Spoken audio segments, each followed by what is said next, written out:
Hello friends of Hafiz vlog. ഇന്ന് നമുക്ക് ചാള അഥവാ മത്തി അച്ചാറിടാം. അച്ചാറിടാനായിട്ട് ഞാനിവിടെ 1 കിലോ ചാളയാണ് എടുത്തിരിക്കുന്നത്. 5 മണിക്കൂർ മുന്നേ മഞ്ഞൾപ്പൊടി, മുളക് പൊടി, ഉപ്പ്, ഒരു 1/2 സ്പൂൺ വിനാഗിരി ഇതെല്ലാം ആവശ്യത്തിന് തേച്ച് തിരുമ്മി പിടിപ്പിച്ച് വെച്ചതാണ്. അത് ഞാൻ ഫ്രിഡ്ജിൽ വെച്ചിരുന്നു. ഫ്രീസറിലാണ് വെച്ചത്. പിന്നെ നല്ലെണ്ണ ഒഴിക്കാൻ, നല്ലെണ്ണയിൽ ഉണ്ടാക്കുമ്പോഴാണ് ടേസ്റ്റ്. നല്ലെണ്ണ അല്ലെങ്കിൽ എള്ളെണ്ണ എന്നാണ് പറയുക. ഇംഗ്ലീഷിൽ ജിഞ്ചലി ഓയിൽ എന്ന് പറയും. അങ്ങനെ നമ്മുടെ ഫിഷൊക്കെ ഫ്രൈ ആയിട്ടുണ്ട്. ഇനി അതിന് വേണ്ടിയിട്ട് ഇഞ്ചി വെളുത്തുള്ളി എടുത്തിട്ടുണ്ട്, കറിവേപ്പില, പച്ചമുളക് ചെറുതായിട്ട് അരിഞ്ഞത് 2 എണ്ണം, 2 സ്പൂൺ കടുക് പൊടിച്ച് വെച്ചതാണ്. അങ്ങനെ നല്ലെണ്ണ ചൂടായിട്ടുണ്ട്. അതിലേക്ക് ഇഞ്ചി നീളത്തിലരിഞ്ഞത്, വെളുത്തുള്ളി കുറച്ച് അധികം ഇടണം. ഇതങ്ങനെ മൂപ്പിക്കുക. അതുപോലെ മൂത്തതിന് ശേഷം ഇത്രയും ബ്രൗൺ കളർ ആവണ്ട, എൻ്റെ കുറച്ച് ബ്രൗൺ കളർ ആയി കൂടിപ്പോയിട്ടുണ്ട്. ഇനി കുറച്ച് ഇഞ്ചി വെളുത്തുള്ളി ഞാൻ മാറ്റി വെച്ചായിരുന്നു. ഇഞ്ചി വെളുത്തുള്ളി പേസ്റ്റ് ആക്കിയിട്ട് ഇതിലേക്ക് ഇട്ടിട്ടുണ്ട്.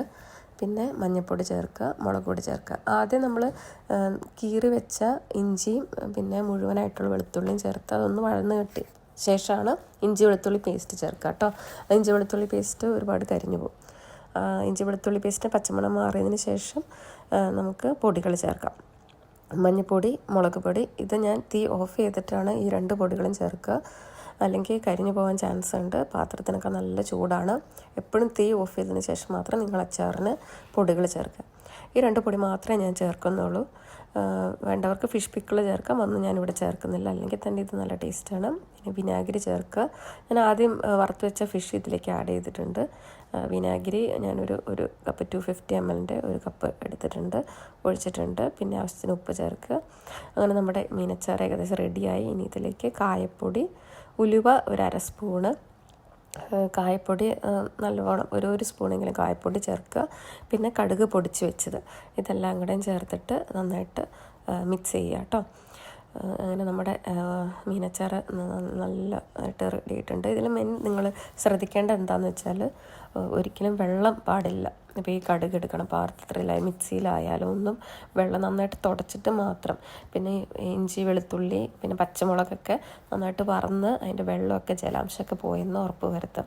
എന്നിട്ട് വേണം നമ്മളിത് മിക്സ് ചെയ്യാൻ, എല്ലാം മിക്സ് ചെയ്യാൻ. ഫിഷ് ആണെങ്കിലും എല്ലാം മിക്സ് ചെയ്ത് വയ്ക്കാം. ആവശ്യമുള്ളവർക്ക് വേണമെങ്കിൽ ഇതിലേക്ക് ഇനി കുറച്ച് വെള്ളം തിളപ്പിച്ച് ചൂടാറിയ ശേഷം ഇതിലേക്ക് ഒഴിക്കാവുന്നതാണ് ഗ്രേവിക്ക് വേണ്ടിയിട്ട്. അങ്ങനെ ഇതിപ്പോൾ വീഡിയോ എടുക്കുന്നതുകൊണ്ട് ഇതിന് നല്ല കളർ കാണില്ല. നല്ല കളറുള്ള നല്ല അച്ചാറാണ്. കൂടുതൽ കളർ വേണ്ടവർക്ക് കാശ്മീരി ചില്ലി പൗഡർ ചേർക്കാം. ഞാൻ കാശ്മീരി ചില്ലി പൗഡർ സാധാ ചില്ലി പൗഡറിൻ്റെ ഒരു മിക്സാണ് ചേർത്തിട്ടുള്ളത്. നമ്മുടെ ടേസ്റ്റി സിമ്പിൾ മത്തി അച്ചാർ റെഡി ആയിട്ടുണ്ട്. Thank you every one.